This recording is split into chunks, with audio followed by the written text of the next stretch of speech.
Praise the lord.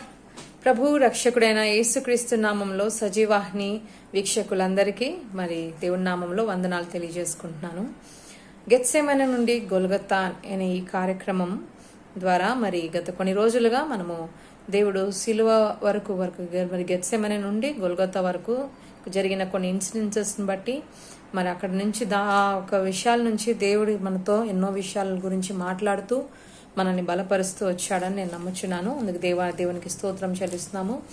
మరియు ఈరోజు కూడా మరి దేవుడు మనతో మాట్లాడబోతున్న అంశం ఏంటంటే the symbolism of cross in Christian world and rituals. క్రైస్తవ ప్రపంచం మరియు ఆచారాలలో క్రాస్ యొక్క ప్రతీక, సో శిలువ యొక్క ప్రతీక. ఈ విషయాన్ని మనం మరి డిస్కస్ చేసే ముందు ఒక చిన్న ప్రార్థనతో మన హృదయాలను సిద్ధపరచుకుందాం. అతి పరిశుద్ధుడా, మహోన్నతుడా, జీవగలిగిన తండ్రి, పరలోకపు రాజా, మా గొప్ప దేవా, మమ్మల్ని ఇంతవరకు నాయనా నీ మహాకృపలో భద్రపరిచి కాచి కాపానందుకే స్తోత్రం. దేవా, ఈ యొక్క సమయంలో ప్రభానైనా నీవు మాకు ఇచ్చిన ప్రభా ఈ యొక్క అద్భుతమైన సమయాన్ని బట్టి నీకు స్తోత్రం స్వామి. ఈ సమయంలో మీరు మాతో మాట్లాడబోతున్న మాటలను బట్టి తండ్రి దేవా నీకు స్తోత్రం చెల్లిస్తూ మా హృదయాన్ని మీరు సిద్ధపరచండి. మీ మాటల్ని మేము అర్థం చేసుకునే జ్ఞానాన్ని, వివేచనని మాకు దయచేయండి. దానికి తగినట్టుగా ప్రభా జీవించగలిగే కృపని కూడా మాకు దయచేయమని వేడుకుంటున్నాను.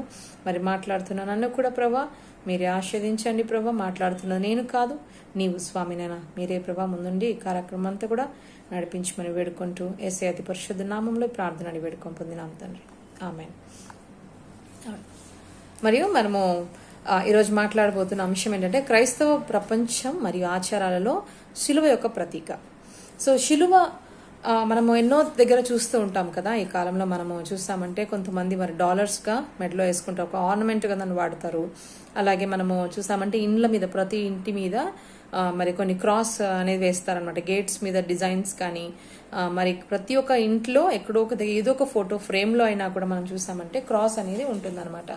అంటే ఈ యొక్క క్రాస్ అనేది మరి చూసామంటే దాన్ని ఒక క్రైస్తవులు అవును క్రీస్తు నమ్ముకున్న వారి ఇల్లు ఇది అనేసి అదొక చిహ్నమైందనమాట. సో అది కేవలం ఒక ఆర్నమెంట్గా, సో బయట చూసే వాళ్ళకైతే అది కేవలం ఒక ఆర్నమెంట్గా లేకుంటే ఒక డెకరేషన్ ఐటమ్గా.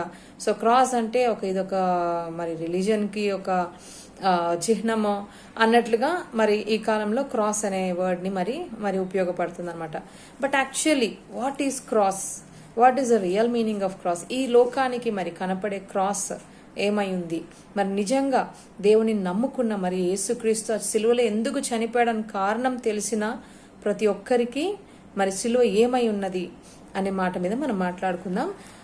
కొరింథీయులకు రాసిన మొదటి పత్రిక 1వ అధ్యాయం 18వ వచనం చదువుకుందాం. కొరింథీయులకు రాసిన మొదటి పత్రిక 1వ అధ్యాయం 18వ వచనం.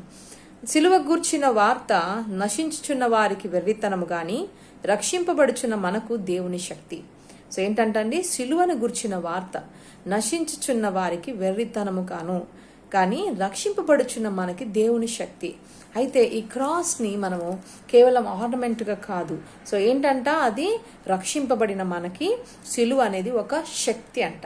సో ఒక శక్తి అంటే ఇట్స్ అ పవర్. సో శిలువ ఉన్న దగ్గర మరి ఒక కామన్ బిలీఫ్ కదా, అక్కడ శిలువ ఉంటే మరి అది ఒక స్ట్రెంగ్త్ ప్రతి ఒక్కరికి ఇస్తుంది. శిలువ మెడలో వేసుకుంటే అదొక స్ట్రెంగ్త్ అనేసి. But how does it strength? నిజంగా అది ఎలా రక్షింపబడిన ప్రతి వారికి మరి శిలువ అనేది ఎలా శక్తిగా మరి పనిచేస్తుంది? How does it encourages? How does it empowers? ఒక శిలువను చూస్తూనే జస్ట్ ఒక 2 లైన్స్ అండి, దాన్ని చూస్తూనే ఎలా మనం ఎంకరేజ్ అవుతాం. సో ఎందుకు మనం ఎంకరేజ్ అవుతాం? సిలువ చూస్తూనే మనతో ఏం చెప్తోంది సిలువ సో అనేది మనము చూస్తాం. సో మొదటిగా సిలువ అనేది మరి it is the cross is a symbol of redemption.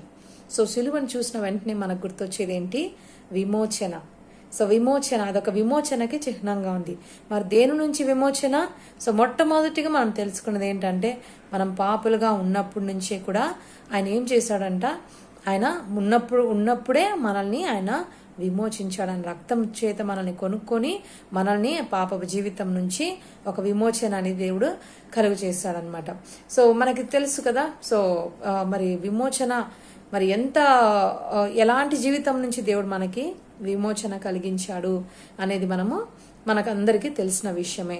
So మనకు తెలుసు దేవుడు లోకం మీద ఎంతో ప్రేమ ఉంచి మరి తన ఏకకుమారుని పంపించి ప్రతి ఒక్కరు ఏ ఒక్క ఆత్మ కూడా నశించిపోకూడదు అని దేవుడు తన కుమారుణ్ణి పంపించి ఏం చేస్తాడు, ఇదే శిలువ మీద, మరి ఏ శిలువని గురించి మనం మాట్లాడుకుంటున్నామో ఇదే శిలువ మీద మరణానికి అప్పగించాడంట. అంటే విమోచన చేయడానికి, సో మనము విమోచింపడానికి, మనం పాపము నుంచి విమోచించబడడానికి ఆయన కుమారుణ్ణి ఇచ్చాడు అనేది మనకి మొట్టమొదటిగా గుర్తొస్తుంది. శిలువ చూస్తూనే మొట్టమొదటిగా మనకు గుర్తొచ్చేది ఏంటంటే మనల్ని విమోచించడానికి ఆయన ఈ శిలువ మీద బలి అయ్యాడు. సో ఆ శిలువ చూసినప్పుడల్లా మనం విమోచింపబడ్డాము, we're no more in bondages అనేది మనకి శిలువ అనేది గుర్తు చేస్తుంది. అలాగే మనం చూసామంటే మరి ఈ యొక్క క్రాస్ క్రాస్ మన పాపములన్నీ కూడా అక్కడ మరి పరిహరింపబడ్డాయి, పాపములన్నీ కూడా మరి అక్కడ కడగబడ్డాయి అనేసి మనం చూస్తున్నాం. కొలసీలకు రాసిన పత్రిక 1వ అధ్యాయం 20వ వచనం, కొలసీలకు రాసిన పత్రిక 1వ అధ్యాయం 20వ వచనంలో చూసామంటే ఆయన శిలువ రక్తము చేత సంధి చేసి ఆయన ద్వారా సమస్తమును, అవి భూలోకమందునైనను పరలోకమందునైనను వాటినన్నిటినీ ఆయన ద్వారా తనతో సమాధానపరుచుకొనవలననియు తండ్రి అభిష్టమాయను అనేసి ఇక్కడ రాసిందండి. సో శిలువ రక్తము చేత ఆయన ఏం చేశాడంట, ప్రతి ఒక్కటి భూలోకమందైనా పరలోకమందైనా కూడా ఆయన ఏం చేశాడంటే ఆయన ద్వారా తనతో సమాధానపరుచుకున్నాడంట. అంటే అదే ఇక్కడ పాప జీవితంలో ఉన్న ప్రతి ఒక్కరు మరి పితరులు, మరి పాత వాళ్ళు చూసామంటే పితరులందరూ చాలా పెద్ద పెద్ద తప్పులు చేసుకుంటూ ఒకప్పుడు మరి దేవునికి విధేయులుగా ఉన్న సమయం నుండి మరి కొన్ని ఇంకా వస్తూ ఏమైపోయిందంటే పాపం ఎక్కువైపోయి ప్రతి ఒక్కరూ దేవుడి నుంచి దూరం అయిపోయారంట. సో ప్రతి ఒక్క విషయాలలో ప్రతి ఒక్కరు, పెద్దవారు చిన్నవారు, ప్రతి ఒక్కరు కూడా మరి తప్పు చేస్తూ మరి దేవునికి దూరం అయిపోయారంట. అయితే వీటన్నిటినీ కూడా దేవుడు ఏం చేశాడంట, తండ్రితో ఒక కనెక్షన్ వెళ్ళిపోయిన ఈ మనుషుల్ని, ఈ తన సృష్టి చేసిన ఈ మనిషి మరి తండ్రితో సంబంధం లేకుండా వెళ్ళిపోయాడు, సమాధానం లేకుండా వెళ్ళిపోయాడు. కాబట్టి వారిని ఏం చేశాడంటే ఆయన తన శిలువ రక్తం చేత సంధి చేసి ఆయన ద్వారా సమస్తమును దేవునితో సమాధానపరుచుకునే వాళ్ళని తండ్రి అభీష్టమయ్యాడంట. సో ఇలాంటి ఒక విమోచన క్రాస్ చూస్తూనే మనకి ఇదే గుర్తొస్తుంది కదా. సో ఏంటంటే మన పాత జీవితం వల్ల మనం దేవునికి మనకి దూరంగా, ఆ దూరం ఏదైతే ఉందో అది సిలువ రక్తము చేత ఏమైపోయిందంటే తొలగింపబడింది అనమాట. ఆ దూరం అనేది తీసివేయబడింది, మనము సమాధానపరచబడ్డాం. సో దేవునికి మనకి మధ్యనున్న అడ్డుగా నుంచి ప్రతి పాపము తొలగిపోయి మనం సమాధానపరచబడి ఉన్నామనేది శిలువ మనకి గుర్తు చేస్తుందండి. అలాగే మనము 1 కొరింథీయులకు రాసిన పత్రిక 15వ అధ్యాయము 55వ వచనంలో చూసామంటే ఓ మరణమా నీ విజయం ఎక్కడా, ఓ మరణమా నీ ముళ్ళు ఎక్కడా అనేసి అక్కడ వాక్యం ఉంటుంది. సో అంటే ఈ ముళ్ళు అంటే ఏంటి, ఆ ముళ్ళు మరి అది ముళ్ళు అంటే ఏంటి, పాపము. సో ఆ పాపం వల్ల వచ్చే ఏంటి, మరణం అన్నమాట. పాపం వల్ల వచ్చే జీతం మరణం. సో పాపము అంటే ఒక మనుషుణ్ణి సైతాడు ఏం చేస్తాడంటే తన పాపం చేపించి ధర్మశాస్త్రానికి మరి విరుద్ధంగా తప్పు చేపిస్తాడనమాట. సో తన ఆత్మిక తన కన్నులు మోయబడతాయి. ఈ లోకంలో ఉన్న ప్రతి ఒక్కరికి మరి ఆ కన్నులు అనేది మోయబడి, ఆత్మిక కన్నులు అనేది మోయబడి సో తప్పకుండా దేవునికి వ్యతిరేకంగా వెళ్ళిపోతారనమాట. వెళ్ళిపోయినప్పుడు ఏంటంట ఆ ఒక తెలియక చేసిన పాపముల వల్ల మరి వారు దేవునికి దూరం అయిపోయినప్పుడు ఏమిటంట ఈ సిలువ చెప్తోంది, సో బిడ్డ నువ్వు విడవబడలేదు, నువ్వు పాపము చేసినా కూడా నేను నిన్ను విడవలేదు, నేను మరణానికి నేను అప్పగించను అనేది మనకి ఈ సిలువ అనేది మాట్లాడుతుందనమాట. అందుకే సిలువలో రక్తము, మరి ఆ సిలువను చూసి మనము ఏం జ్ఞాపకం చేసుకోవాలంటే ఈ వాక్యాన్ని జ్ఞాపకం చేసుకోవాలా, ఓ మరణమా నీ విజయం ఎక్కడా, ఓ మరణమా నీ ముళ్ళు ఎక్కడా అనేసి. సో ఈ పాపాన్ని మరి యేసు ఆ సిలువలో జయించేశాడు. సో ఇక మీద ఏ పాపము కూడా మనము తెలిసి తెలియక చేసిన ప్రతి పాపములు అంటే ఇంకా మనము పుట్టక ముందే, మనకు పాపం అంటే ఏంటో తెలియక ముందే ఆయన ఏం చేశాడంట, ఈ పాపము నుంచి వచ్చే జీతం, ఈ మరణం, నరకం, నిత్య నరకాన్ని దేవుడు జయించేశాడనేది మనకి సిలువ మనకి మరి చెప్తోందండి. సో సిలువ మనకి విమోచనకి మరి ఒక చిహ్నంగా ఈ విషయాలు మనతో చెప్తుంది. అయితే మరి ఇంకా చూసామంటే సిలువ it is also symbol of love. ప్రేమకి చిహ్నమై ఉంది. సో ప్రేమకి చిహ్నమై ఉంది. మరి రోమిలికి రాసిన పత్రిక 5వ అధ్యాయం 8వ వచనం ఇలా ఉంది, అయితే దేవుడు మన ఎడల తన ప్రేమను వెల్లడిపరచుచున్నాడు, ఎట్లనగా మనం ఇంకనూ పాపులమై ఉండగానే క్రీస్తు మన కొరకు చనిపోయెను. సో అంటే ఆయనకి ప్రతి ఒక్కరి మీద మరి ప్రేమ ఉందన్నమాట. అంటే ఆయన సృష్టించిన వారి మీద, ఆయనతో పాటు ఉన్న వారి మీద, మరి నెక్స్ట్ ఈ భూమి మీద వచ్చే వారి మీద కూడా ఆయన ప్రేమ అంతుందంట. సో ఆయన ప్రేమను ఎలా వెల్లడిపరిచాడంట, ఇంకా మనం పాపులమై ఉండగానే క్రీస్తు మన కొరకు చనిపోయాడు. ఇంకా మనం పాపులంగా ఉన్నప్పుడే, ఇంకా మనం తల్లి గర్భంలో రాకముందే, మనమంతా మరి లేము కదా అప్పుడు, అయినా కూడా వచ్చే తరము కూడా మరి ఎవ్వరు కూడా నశించిపోకూడదు, పుట్టబోయే బిడ్డలు కూడా నశించిపోకూడదు అనేదే దేవుని ఒక ఉద్దేశం, అదే దేవుని ప్రేమ అయి ఉన్నదండి. సో ఈ సిలువను చూసినప్పుడు మరి ఇప్పుడు మనకేనే కాదు, సో నెక్స్ట్ మనకు పుట్టబోయే వాళ్ళు కూడా, మనకు పుట్టిన వాళ్ళు ఎవరైనా కూడా మరి ఆ సిలువని చూస్తేనే ఒకటి గుర్తొస్తుంది, ఈ బిడ్డ కొరకు కూడా, నా కొరకు క్రీస్తు మరణించాడు. పాపపు జీవితాన్ని, నేను పాపిగా ఉన్నప్పుడే నా కొరకు ఆయన ఆ కల్వరి శిలువలో మరణించాడు అనే ఆయన ప్రేమని ఆ శిలువ మనకి తెలియజేస్తుంది అనమాట.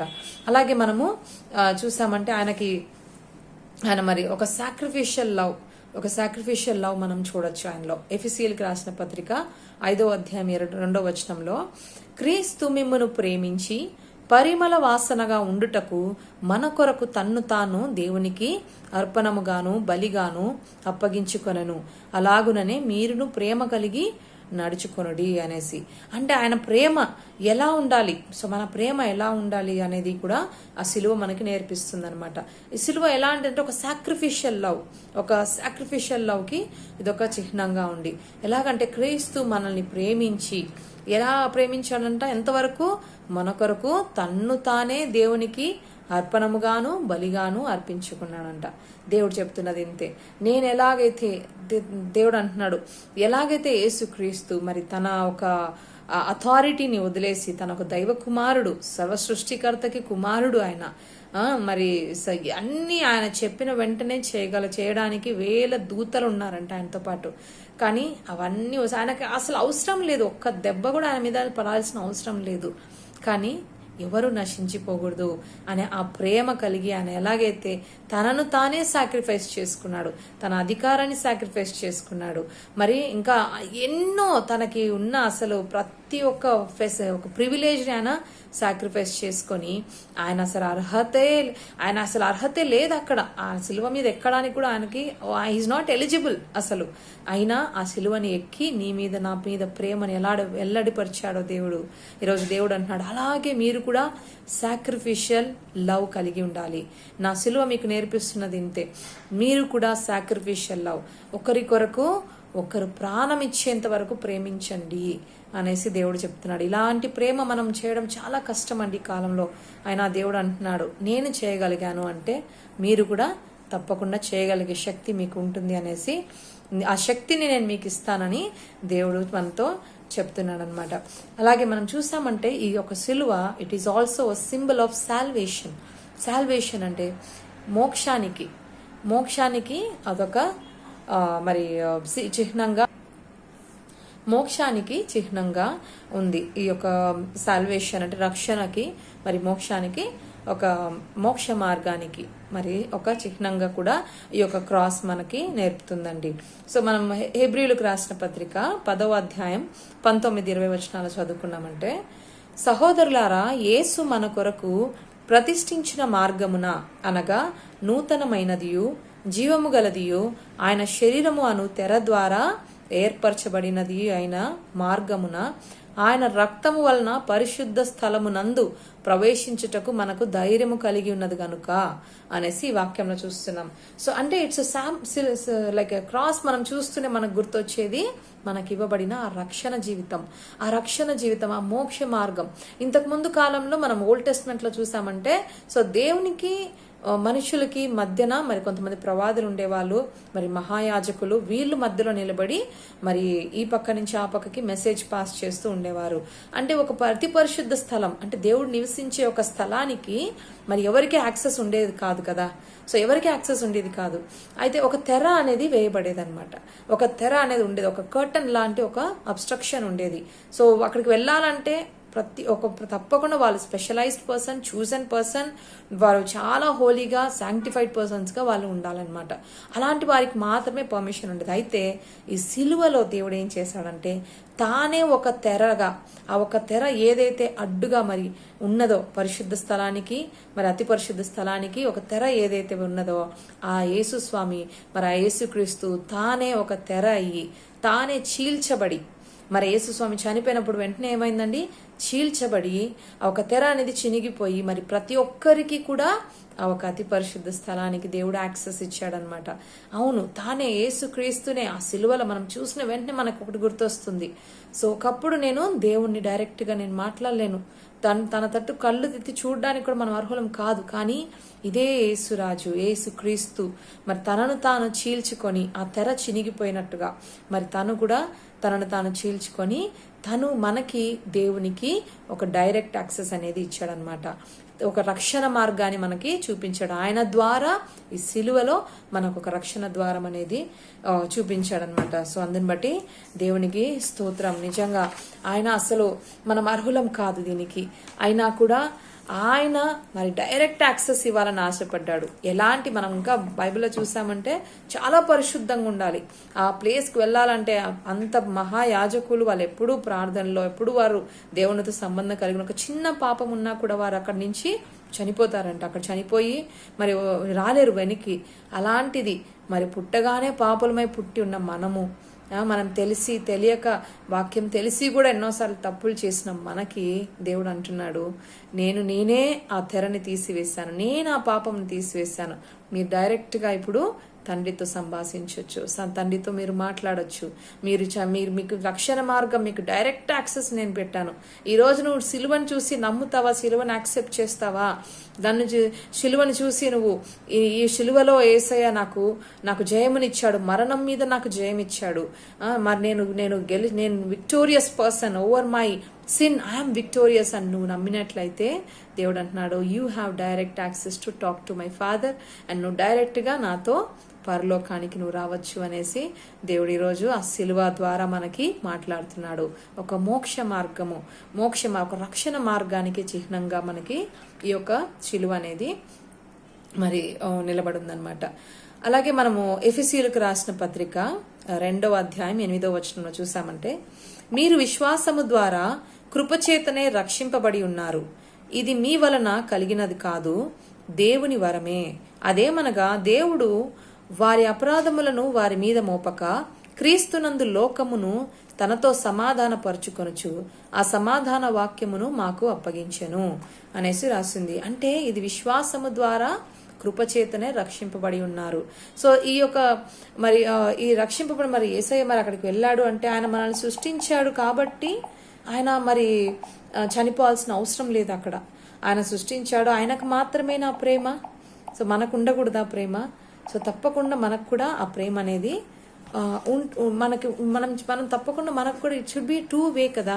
సో మనం కూడా ప్రేమిస్తేనే కదా ఒకరు మన కోసము ప్రాణము మరి విడిచేంతగా ప్రేమించగలరు. It should be 2 way. But ఏంటంటే ఇక్కడ మనం ప్రేమించకపోయినా ఆయన మనల్ని ఆల్రెడీ ప్రేమించేశాడు. కాబట్టి మనం ఆయన ఫ్రెండ్స్ అయినా, ఆయన తెలిసినా తెలియకపోయినా ఇప్పుడు కూడా దేవుడు అదే అంటున్నాడు కదా, సర్వలోక జనులారా నా యుద్ధకు రండి అని. అంటే నువ్వు నన్ను ప్రేమించకపోయినా నేను మీకు మోక్ష మార్గాన్ని ఇస్తాను. ఆయన మనకి మోక్ష మార్గం ఇచ్చాడు. ఎందుకనంటే అది కేవలం కృపచేత పొందినదే. ఆయన కృప వలనే మనకి ఈ యొక్క రక్షణ మార్గం కలిగింది. కానీ మనం ఎక్కడ కూడా గొప్పవారం కాదండి. మనం ఎక్కడ కూడా మరి దీనికి మనలో ఏ గొప్ప ఉందండి? మన ఆస్తిని బట్ట మరి ఐశ్వర్యవంతులు తప్పకుండా డబ్బులుంటేనే రక్షణ మార్గము అని అంటే ఈరోజు రోడ్డు మీద కూర్చొని మరి భిక్షం తీసుకుంటున్న వారు కూడా, లైక్ బెగ్గింగ్ చేస్తున్న వారు కూడా వాక్యాన్ని బైబిల్ చదవగలుగుతున్నారు అని అంటే that is not because of wealth. మరి ఐశ్వర్యవంతులే మరి బైబిల్ చదవాలని ఏం లేదు, ఐశ్వర్యవంతులే ప్రార్థన చేయాలని లేదు. దేవుడు ప్రతి ఒక్కరికి యాక్సెస్ ఇచ్చేశాడు, ప్రతి ఒక్కరికి. ఈ లోకంలో మరి మనుషుల దయ ప్రతి మనిషికి ఉంటుందో లేదో, కానీ దేవుని కృప ప్రతి ఒక్కరి మీద ఉంటుందండి. పెద్ద చిన్న, మరి dark or light colour or anybody rich or poor, anybody, ఎవరి మీద దేవుని కృప అనేది ఉంది. అండ్ ప్రతి ఒక్కరికి ఈ కృప ద్వారా దేవుడు సిలువలో నీకు రక్షణ మార్గాన్ని ఉచితంగా ఇచ్చాడు. సో సిలువ చెప్తుంది, నీవు ఈ యొక్క రక్షణ మార్గాన్ని నువ్వు పొందుకోలేదు, అయితే దేనివల్ల అంట? ఆయన కృప చేత. ఈ సిలువను చూస్తూనే మనకు ఒకటి గుర్తు రావాలి, ఈ రక్షణ మార్గము, ఈ సిలువ నా కొరకే, కానీ ఆయన మరణించాడు, ఆయన కృపలో నాకు ఈ యొక్క రక్షణ మార్గాన్ని ఉచితంగా ఇచ్చాడు అనేది మనము గుర్తు చేసుకోవాలి.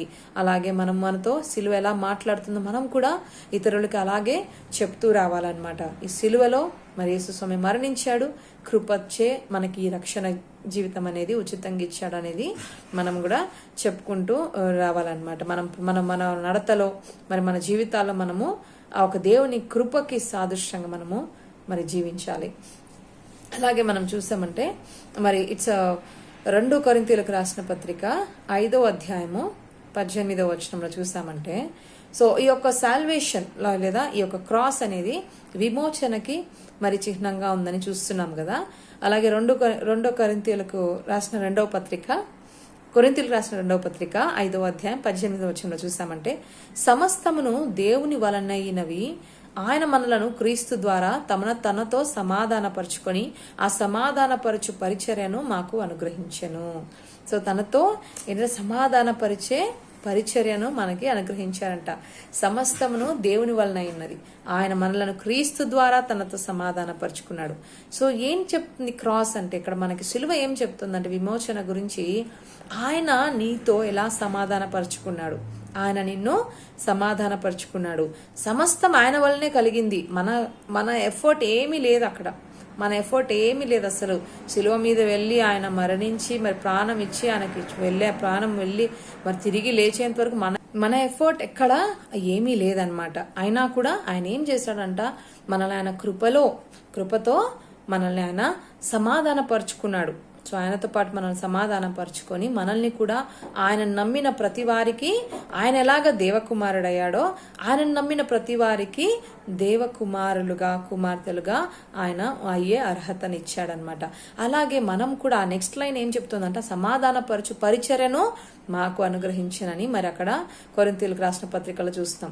అంటే మనకు కూడా దేవుడు ఏమంటున్నాడంటే, ఈ సిలువని మీరు కేవలము మరి ఒక చిహ్నంగా, ఒక ఫ్యాషన్గా కాదు, మీరు కూడా ఈ సిలువలో నేను ఎలా మిమ్మల్ని నాతో సమాధానపరుచుకున్నానో, నేను ఎలా మిమ్మల్ని తండ్రితో మిమ్మల్ని సమాధానపరిచానో, అలాగే మీరు కూడా ఇతరుల్ని మరి నీ ఎడ్ల పాపము చేసిన వారిని, నీ ఎడ్ల తప్పు చేసిన వారిని, నిన్ను దూషించిన వారిని, నిన్ను అసహించుకున్న వారిని, నిన్ను మరి నీకు నష్టం కల్పించిన వారిని, మరి నిన్ను గాయపరిచిన వారందరితో కూడా నువ్వు కూడా సమాధానపరచబడాలంట.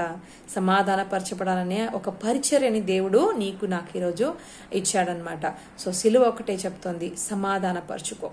నేను నిన్ను సమాధానపరచుకున్నట్టుగా నీవు కూడా ఇతరులతో సమాధానపరచు. నీ కుటుంబంలో మరి ఎవరితోనైనా నీకు సమాధానం లేకుంటే ఈరోజు సిలువ నీతో చెప్తుంది, నువ్వు సమాధానపరచు, సమాధానపడు వారితో సమాధానపడు. ఎక్కడైనా అక్కడ నువ్వు వర్కింగ్ ప్లేస్లో కానీ, నువ్వు మరి ఇంకా ఎక్కడ నీ పరిచర్యలో కానీ ఎవరి మీదైనా నీకు సమాధానం లేకుంటే ఇప్పుడే నువ్వు సమాధానపరచబడాలనేది దేవుని వాక్యం చెబుతుంది. అలాగే మనం చూస్తామంటే ఈ యొక్క క్రాస్ అనేది, ఒక శిలువ అనేది ఒక హోప్కి కూడా ఒక చిహ్నంగా ఉందండి. హోప్ అంటే నిరీక్షణ కదా. ఆ సిలువ చూసినప్పుడు మనకి ఫస్ట్ కలిగేదే ఒక నిరీక్షణ. అంటే మన లైఫ్ ఏంటి, what is life after death అన్నప్పుడు మనకు ఆ సిలువ చూపిస్తుంది. దేవుడు ఒక మాదిరిగా ఒక డెమో చేసి చూపించారనమాట దాని మీద దేవుడు.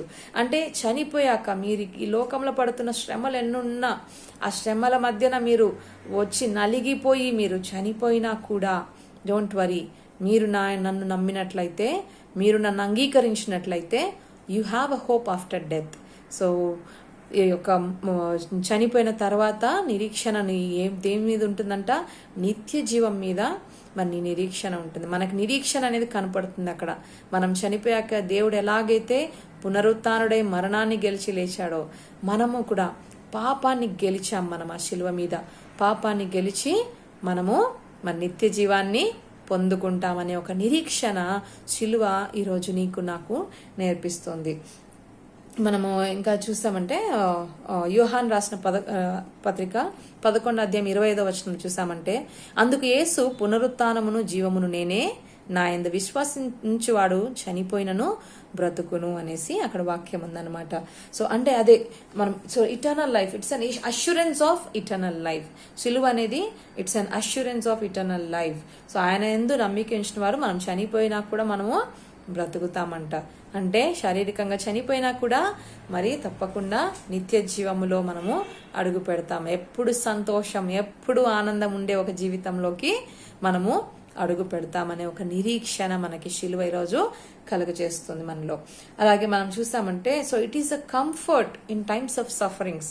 So it is a comfort in times of suffering. So ఆ శిలువను చూసినప్పుడు ఒక నిరీక్షణ, మనం పడే ఒక ఈ కష్టంలో, ఈ లోకంలో మనకు తెలుసు ఎవరు కూడా ఒక happy and bed of roses life ప్రతి ఒక్కరికి లేదు ఇక్కడ ఈ భూమిలో.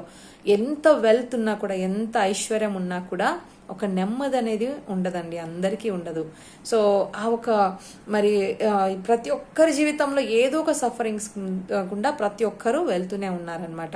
అయితే రోమిలికి రాసిన పత్రిక 8వ అధ్యాయం 18వ వచనం ఇలా చెప్తుంది, మన ఎడల ప్రత్యక్షము కాబోవు మహిమ ఎదుట ఇప్పటి కాలపు శ్రమలు ఎన్న తగినవి కావని ఎంచుచున్నాను. అంటే ఈ లోకంలో నువ్వు ఎంతో ప్రాబ్లమ్స్ గుండా వెళ్తూ ఉండొచ్చు, నువ్వు ఒక రిజెక్షన్ వైపు వెళ్తూ ఉండొచ్చు, లేదా నువ్వు ఫెయిల్యూర్స్ త్రూ వెళ్తూ ఉండొచ్చు, లేదా నువ్వు ఒక డిసప్పాయింట్మెంట్స్ త్రూ వెళ్తూ ఉండొచ్చు, లేదా నువ్వు ఒక తృణీకరింపబడిన వాడివై, లేదా యు ఆర్ మరి తృణీకరింపబడిన వాడివై నువ్వు ఫీల్ అవుతున్నావేమో, లేదా నువ్వు ఏమి చేయడానికి వెళ్ళినా కూడా సక్సెస్ కావట్లేదు. So anything let it be your life. నువ్వు ఎంత కష్టపడినా కూడా నువ్వు ఏమీ మిగిలించలేకపోతున్నావు, ఎంత కష్టపడినా కూడా ఎన్ని అవసరం చేసినా నీకు సమాధానం లేదేమో. సో ఇవన్నీ సఫరింగ్స్ గురించి దేవుడు ఏమంటున్నాడు, మీకు కలగబోయే ఒక ప్రత్యక్షం కాబో మహిమ ఎదుట ఇప్పటి కాలపు శ్రమలు ఎన్న తగినవి కావంట. ఇవన్నీ మనం ఎంచుకోమంట. ఆయన మనకిచ్చే గ్లోరీ, ఆయన మనకిచ్చే ఒక మహిమ ముందు ఈ కష్టాలు ఏవి కూడా వ్యర్థం కావంట. కాబట్టి దేవుడు అంటున్నాడు, మరి నువ్వు చేసే సేవలో, మరి నీ మినిస్ట్రీలో మరి చాలా కష్టం కదా ఈ కాలంలో. ఇప్పుడు వస్తున్న గవర్నమెంట్ లాస్కి ప్రకారంగా సేవ చేయడం అంటే చాలా కష్టం. అయినా కూడా ఎంత కష్టమైనా కూడా నువ్వు ఎప్పుడైతే సహించుకొని నువ్వు ముందుకెళ్తావో దేవుడు అంటున్నాడు, నీకు కాబోయే మహిమ ఒకరోజు నేను నిలబెడతాను ఈ సొసైటీలో. నువ్వు ఈరోజు ఫెయిల్యూర్ అయి ఉండొచ్చు, బట్ ఒకరోజు ఐఎమ్ గోయింగ్ టు, నువ్వు నన్ను నమ్మినట్లా నీ నిరీక్షణ, ఈ గ్యారంటీ నీకుంది that one day you will be a corner stone. నువ్వు ఈరోజు రిజెక్టెడ్ స్టోన్ అయి ఉండొచ్చు, you will be a corner stone. ఈరోజు నువ్వు ఫెయిల్యూర్ అయి ఉండొచ్చు, బట్ రేపు నువ్వు ఫెయిల్యూర్ అయిన ప్రతి ఒక్కరికి కౌన్సిల్ చేయగలిగే ఒక సక్సెసర్గా దేవుడు, విక్టోరియస్ పర్సన్గా దేవుడు నిన్ను నిలబెట్టబోతున్నాడని దేవుడు మాతో మాట్లాడుతున్నాడు. సో సిలువని చూసినప్పుడు we should remember that these sufferings are only for few days. దేవుడు సిలువ వరకు మరి ఆ ప్రాణం విడిచేంత వరకు కూడా ఎంతో సఫర్ అయినాడు. బట్ ఆఫ్టర్ దట్ దేవుడికి వచ్చిన ఆ ఒక పేరేంటి, అన్ని నామముల కన్నా పైనామం అంట. ఈ భూమిలో కానీ ఎక్కడైనా కూడా అన్ని నామముల కన్నా పైనామం. ఏ నామం అని చెప్పలేదు అక్కడ, చిన్న నామం పెద్ద నామం, నో, అన్ని నామముల కన్నా పైనామం యేసు నామం. ఎందుకంటే ఆయన ఒక సఫరింగ్స్ని సహించుకున్నాడు కాబట్టి ఏమైందంట, ఆయన ఆ మహిమని మరి పొందుకున్నాడు. అప్పుడు ఈ సఫరింగ్స్ ఏవి కూడా గుర్తుండవని కూడా చెప్తున్నాడు. మరి సిలువ మనకి ఈ యొక్క సఫరింగ్స్ గురించి ఈ మాట చెప్తోంది. అలాగే మనం ఆఖరిగా చూసామంటే, సిలువని చూసినప్పుడు దేవుడు ఆ శిష్యత్వానికి ఆ ఒక పిలుపుకి ఒక సాదృశ్యంగా సిలువ అనేది ఉందండి. సో శిష్యత్వానికి, సో దేవుడు శిష్యత్వానికి పిలుస్తున్నాడు. So it's a call to discipleship. మనము మరి నిజంగా దేవుడు మనకి ఎన్నో మాటలు మరి దేవుడికి చాలా సార్లు చెప్పారు కదా, ఆయన శిష్యులతో మరి ఎన్నోసార్లు ఆయన నేర్పిస్తూ వచ్చాడనమాట. సో ఎవరైనా నన్ను వెంబడించే వాళ్ళనైతే వాళ్ళు ఏం చేయాలంటే తన్ను తాను ఫస్ట్ నిరాకరించుకొని తన సిలువను మూసుకొని మరి నా వెనకల రావాలను అనేసి దేవుడు చెప్తున్నాడు అనమాట. So denial of self and taking up the cross. So ఆ క్రాస్ చూసినప్పుడు మనం ఏం తెలుసుకోవాలంటే, యేసు ఎలాగైతే తనను తాను నిరాకరించుకున్నాడు, తండ్రి చిత్తం నెరవేర్చడానికి తనను తాను మరి నిరాకరించుకొని తన ఒక మరి అన్ని తన హార్ట్ డిజైర్స్ని అన్నిటినీ కూడా ఆయన నిరాకరించుకొని, సో తన శరీరంలో కలిగిన ప్రతి ఒక్క శోధన దాన్ని జయించగలిగే శక్తిని పొంది వాటన్నిటినీ నిరాకరించి ఏమైందంట, దేవుడు మరి సహించుకొని తన క్రాస్ని తను తీసుకొని వెళ్ళాడు. అలాగే మనం కూడా మరి యేసుక్రీస్తుని నమ్మడం అంటే అండ్ ఫాలో అవడం అంటే it's not an easy path. It's not at all an easy path. మనం చూస్తున్నాం ఆయన శిక్షల గురించి మనం ఇప్పుడు వింటూ ఉన్నాము. సో అందరికీ మరి ఏదో ఒక మరి డిఫరెంట్ డెత్స్, ఎవరికి న్యాచురల్ డెత్స్ అనేటివి ఉండవన్నమాట. సో తప్పకుండా డిఫరెంట్ డెత్స్, బట్ ఏవి కూడా అవన్నీ కూడా ఎవరు కూడా వాటి గురించి బాధపడింది. ఒకరి డెత్ చూసి ఇంకొక శిష్యుడు భయపడింది లేదు అస్సలు. ఎందుకనంటే ఆ ఒక ఏం నమ్ముతున్నారండి, ఈ మరణాలు, ఈ కష్టాలు, ఈ మరణం ఇదంతా కూడా ఈ లోకం రేపు దేవుడు నాకు ఇవ్వబోయే ఒక మహిమ ముందు ఈ కష్టాలన్నీ కూడా ఎన్నదగినవి కావని ఆ శిష్యులు గుర్తుపెట్టుకున్నారు. మనం కూడా ఇదే విషయం గుర్తుపెట్టుకోవాలి. మరి దేవుణ్ణి సేవించడానికి మనం ముందడుగు వేస్తున్నాం. వేసేటప్పుడు ఏ కష్టాలు వచ్చినా కూడా, మరి నీకు ఎంత శోధన వచ్చినా కూడా, సో నీ వల్ల మరి నువ్వు మరి దేవునికి సరెండర్ చేసుకుంటే, నువ్వు తప్పకుండా దేవుడా నేను ఎంత కష్టమైనా నేను సేవ చేస్తాను, నువ్వు సరెండర్ చేసి నీ హార్ట్ దేవునికి ఇచ్చినట్టయితే తప్పకుండా దేవుడు నీకు ఒక నూతన బలాన్ని ఇస్తాడనమాట. నూతన బలాన్ని ఇచ్చి నువ్వు ఎప్పుడైతే నువ్వు తృణీకరించుకొని ఎప్పుడైతే సిలువ మోసుకుంటూ వెళ్తావో నువ్వు తప్పకుండా దేవుని విషయంలో మరి ఈ ప్రతి విషయంలో కూడా నువ్వు విజయం పొందుకోగలవు. సిలువ నిజమైన అర్థాన్ని నువ్వు తెలుసుకోగలవు అనమాట.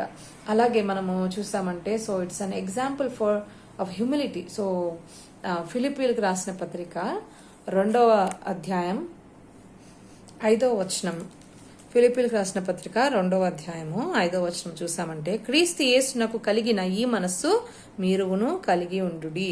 So discipleship, it's a call for discipleship. So సిలువ అనేది మనల్ని దేనికి, ఒక శిష్యత్వానికి పిలిచేటప్పుడు ఈ విషయాన్ని గుర్తు చేసుకోమంటున్నాడు. క్రీస్తు యేసునకు కలిగిన ఈ మనస్సు మీరును మరి కలిగి ఉండుడి అనేసి ఇక్కడ వాక్యం చెప్తోంది. మీలో ప్రతివాడు, మన 4వ వచనం చూసామంటే, మీలో ప్రతివాడును తన సొంత కార్యములను మాత్రమే కాక ఇతరుల కార్యములను కూడా చూడవలను. క్రీస్తు యేసునకు కలిగిన ఈ మనస్సు మీరును కలిగి ఉండుడి అనేసి దేవుని వాక్యం చెప్తుంది.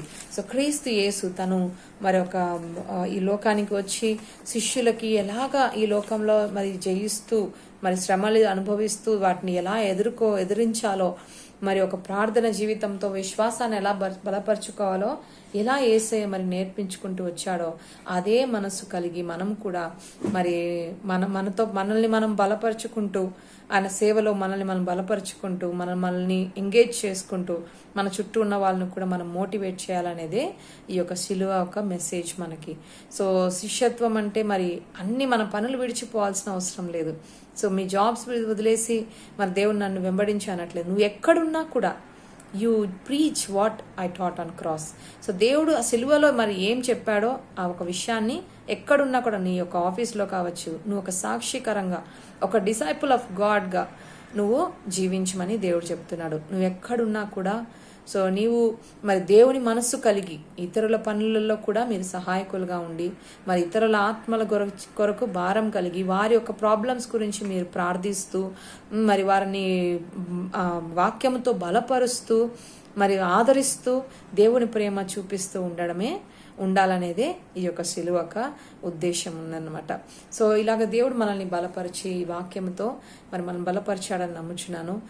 మరి మనము ఎలా జీవించాలంటే ఒక నిరీక్షణకి చిహ్నంగా ఈ యొక్క సిలువ ఎలా నిలబడిందో, మరి ఒక సాల్వేషన్కి చిహ్నంగా ఒక సిలువని ఎలా చూపించాడో దేవుడు, మరి ఇంకా ఒక ప్రేమకి చిహ్నంగా దేవుడు మనకి ఈ సిలువని చూపించాడనమాట. సో ఈ సిలువని ఇక మీదట మనము కేవలం ఒక ఆర్నమెంట్, ఒక డెకరేషన్గా కాకుండా, సో దేవుడు మనకు నేర్పించి సిలువలో మనకి ఈరోజు చూపించిన ఈ ఒక ఉద్దేశాల్ని మనము అడాప్ట్ చేసుకొని వాటిని ఫాలో చేసినప్పుడు మనమే ఆటోమేటిక్గా మనము ఆ సిలువకు ఉద్దేశాలని మనం ఇతరులకి చూపించినట్టుగా అవుతుంది. అలాగే దేవుడి వాక్యంతో మనల్ని బలపరిచి మరి మనల్ని ఆయన ఒక శిష్యత్వానికి ఎక్కడున్నా కూడా మనం ఉన్న చోటనే మనం ఆయన శిష్యత్వానికి ఆయన పిలుపుకి లోబడి వెళ్ళగలిగే ఒక ఒక తగ్గింపు హృదయాన్ని, ఒక ఒబీడియంట్ హార్ట్ని దేవుడు మనకు దయచేయాలని ఒక ప్రార్థన చేసుకుందామండి. అతి పరిశుద్ధుడా, మహోన్నతుడా, చేయమగలిగిన తండ్రి, ప్రభానైనా మా మాతో ప్రభా ఇంతవరకు మీరు మాట్లాడిన ఈ యొక్క మాటల్ని బట్టి నీకు స్తోత్రం చెల్లిస్తాను స్వామి. దేవా, ఈ మాటల ద్వారా స్వామినైనా మాకు మీరు ఆ సిలువలో ప్రభా ఒక నిరీక్షణని, నీ ప్రేమని ప్రభా, ఒక మోక్ష మార్గాన్ని ప్రభా, మరి ఒక ఒక ఒక శిష్యత్వానికి ఒక పిలుపుని స్వామినైనా మీరు మాతో చూపించావు స్వామి, మాతో మాట్లాడావు స్వామి, ఈ అంశాలను మాకు తెలియజేసావునైనా నీకు స్తోత్రం. అయితే ఈ యొక్క విషయాలని మేము గుర్తుపెట్టుకొని వాటి ప్రకారంగా ప్రభా మేము జీవించగలిగే కృపని మాకు మీరే దయచేయాలని స్వామి నిన్నే వేడుకుంటూ బ్రతిమలాడుచు యేసయ్య అతి పరిశుద్ధ నామములో ప్రార్థన అడిగి వేడుకొని పొందినాం తండ్రి. ఆమెన్. ఆమెన్.